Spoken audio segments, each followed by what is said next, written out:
ಅಹಮದಾಬಾದ್ ವಿಮಾನ ದುರಂತ. ಎಐಬಿ ಪ್ರಾಥಮಿಕ ವರದಿ.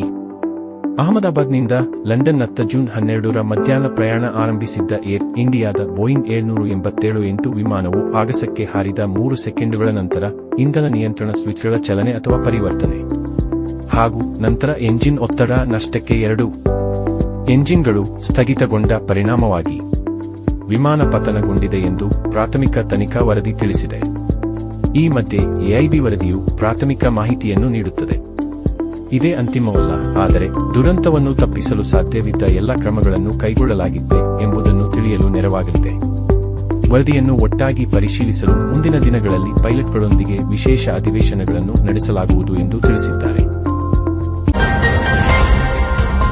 ದೇಶದ ಕಾನೂನು ವ್ಯವಸ್ಥೆಯು ಸದ್ಯ ವಿಶಿಷ್ಟವಾದ ಸವಾಲನ್ನು ಎದುರಿಸುತ್ತಿದೆ.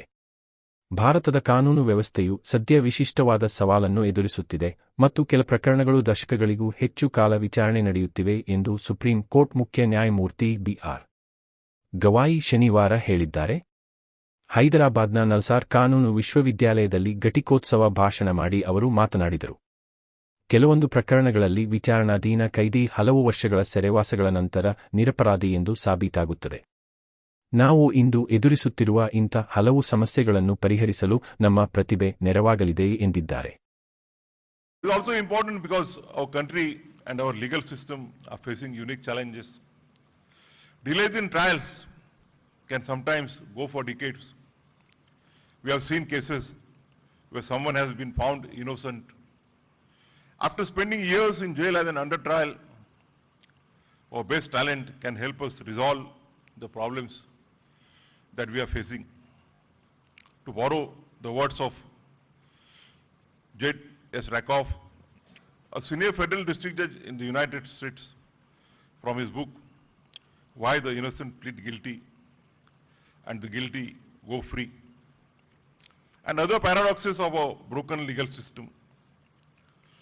Even though I conclude that our legal system is in bad need of fixing, I remain cautiously optimistic that my fellow citizens will rise to the challenges. ಮರ್ಪೊ Mangaluru ರಿಫೈನರಿಯಲ್ಲಿ ವಿಷಾನಿಲ ಸೋರಿಕೆ, 2 ಕಾರ್ಮಿಕರ ಸಾವು. Mangaluru refinery and petro chemical NRPL ಘಟಕದಲ್ಲಿ ಶನಿವಾರ ವಿಷಾನಿಲ ಸೋರಿಕೆಯಾಗಿ 2 ಕಾರ್ಮಿಕರು ಮೃತಪಟ್ಟಿದ್ದಾರೆ. ಪ್ರಯಾಗ್ರಾಜ್ನ ದೀಪ್ ಚಂದ್ರ 33 ವರ್ಷದ ಮತ್ತು ಕೇರಳದ ಬಿಜಿಲ್ ಪ್ರಸಾದ್ 33 ವರ್ಷದ ಮೃತಪಟ್ಟ ಕಾರ್ಮಿಕರು. ಇವರನ್ನು ರಕ್ಷಿಸಲು ಯತ್ನಿಸಿದ ಗದುಗಿನ ವಿನಾಯಕ ಅಸ್ವಸ್ಥಗೊಂಡಿದ್ದರು. ಚಿಕಿತ್ಸೆ ಬಳಿಕ ಚೇತರಿಸಿಕೊಂಡಿದ್ದಾರೆ. ದುರಂತ ನಡೆದ ಸ್ಥಳಕ್ಕೆ ಹೆಚ್ಚುವರಿ ಜಿಲ್ಲಾಧಿಕಾರಿ ಸಂತೋಷ್ ಕುಮಾರ್ ಭೇಟಿ ನೀಡಿ ಪರಿಶೀಲನೆ ನಡೆಸಿದ್ದಾರೆ. ಬಳಿಕ ಮರ್ಪೊ ವ್ಯವಸ್ಥಾಪಕ ನಿರ್ದೇಶಕರೊಂದಿಗೆ ಚರ್ಚಿಸಿದ್ದು ಘಟನೆಯ ಬಗ್ಗೆ ಉನ್ನತ ಮಟ್ಟದ ತನಿಖೆ ನಡೆಸಲು ಸೂಚಿಸಿದ್ದಾರೆ.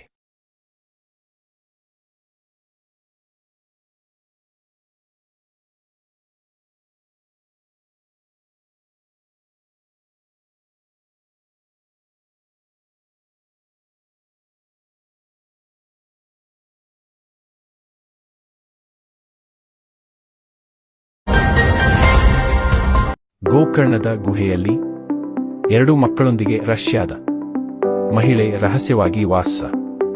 ಗೋಕರ್ಣ ಸಮುದ್ರ ತೀರದ ರಾಮತೀರ್ಥದ ಹತ್ತಿರದಲ್ಲಿರುವ ಗುಡ್ಡದ ಗುಹೆಯಲ್ಲಿ ವಾಸವಿದ್ದ ರಷ್ಯನ್ ಮಹಿಳೆ ನಿನಾ ಕುಟಿನಾ 40 ವರ್ಷದ ಮತ್ತು ಆಕೆಯ 2 ಪುತ್ರಿಯರನ್ನು ಗೋಕರ್ಣ ಠಾಣೆ ಪೊಲೀಸರು ಶುಕ್ರವಾರ ಸಂಜೆ ಪತ್ತೆ ಹಚ್ಚಿ ಸುರಕ್ಷಿತವಾಗಿ ಕರೆತಂದಿದ್ದಾರೆ. ಗುಡ್ಡದ ಕಾಡಿನಲ್ಲಿರುವ ಗುಹೆಯಲ್ಲಿ ವಿದೇಶಿ ಮಹಿಳೆಯೊಬ್ಬರು ವಾರಗಳಿಂದ ತನ್ನ 2 ಮಕ್ಕಳೊಂದಿಗೆ ವಾಸವಿರುವ ಬಗ್ಗೆ ಸ್ಥಳೀಯರೊಬ್ಬರ ದೂರು ಆಧರಿಸಿ ಪರಿಶೀಲನೆ ನಡೆಸಲಾಗಿತ್ತು.